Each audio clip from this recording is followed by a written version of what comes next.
Istanbul is a truly vast city of many parts and is quite confusing to newly arrived travelers. So Andrew is heading for one of the best places to get an overview of its geography, the Galata Tower. Built by the Genoese in 1348 as the Tower of Christ. He's joined by travel writer Safet Emre Tonguç, who has written a guidebook to Istanbul, so he is eminently qualified to explain the importance of the city's unique location. Why did Istanbul happen?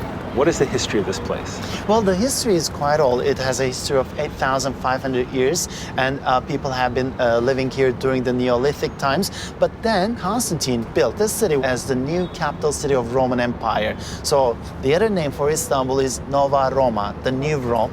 As Rome was built on 7 hills, Constantine built the city on 7 hills.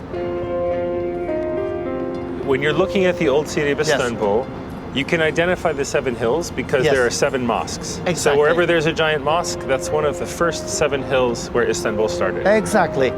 The 7 hills of Istanbul are found on its historic peninsula, south of the sea inlet, the Golden Horn. You know, Golden Horn is the water inlet which separates the old city from the new city. The new city is called Pera. Pera means the other side. Why? Because the Byzantines lived there throughout the centuries. They didn't have the bridges, so they always called this the other side.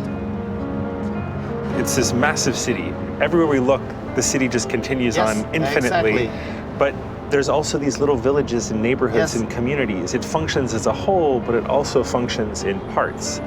How should I discover Istanbul? Well, first of all, the best way to discover Istanbul is to get lost in its streets without any aim, without any map.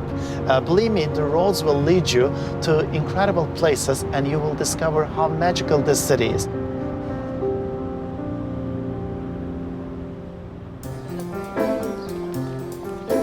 Safet wants to give Andrew a taste of what visitors to Istanbul would have experienced in the early 20th century. This area, there was a lot of gentrification going on. So that's why a lot of houses have been restored to their former glory. And the intellectuals of the city moved here. This is called Serdar Ekrem Street, one of my favorite streets in the city. The streets will lead them to a place with a special significance for Safet, Pera Palace. Wow. Opulence of the past. It was one of the first buildings where there was electricity, where there was running water, where they had a lift. This is a very unique style. There's so much gold. It is so ornate. I mean, I imagine the travelers in the 19th century were just overwhelmed by this beauty. And you know, from outside, it looks very European, but here in the main hall, it's very Oriental because it was built in the capital city of Ottoman Empire. That's why if you look here, you can see all the Oriental elements.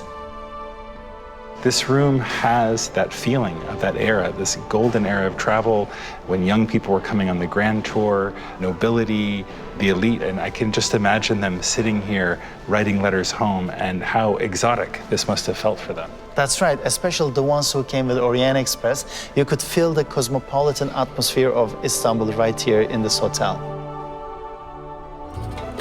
Remembering his visit to the Turkish bath in Mardin, Andrew has booked a more extensive session at this stunning hammam in the Çağlıoğlu neighborhood, built in 1741.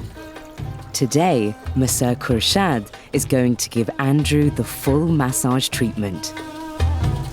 He invites Andrew to lay on the heated marble slab known as a gobek taji. I feel like I'm ready to be sacrificed.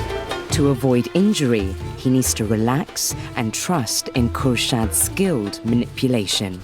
I can actually feel the skin coming off. Lemon-scented soap is foamed by a cotton sieve, adding to Andrew's sensory experience.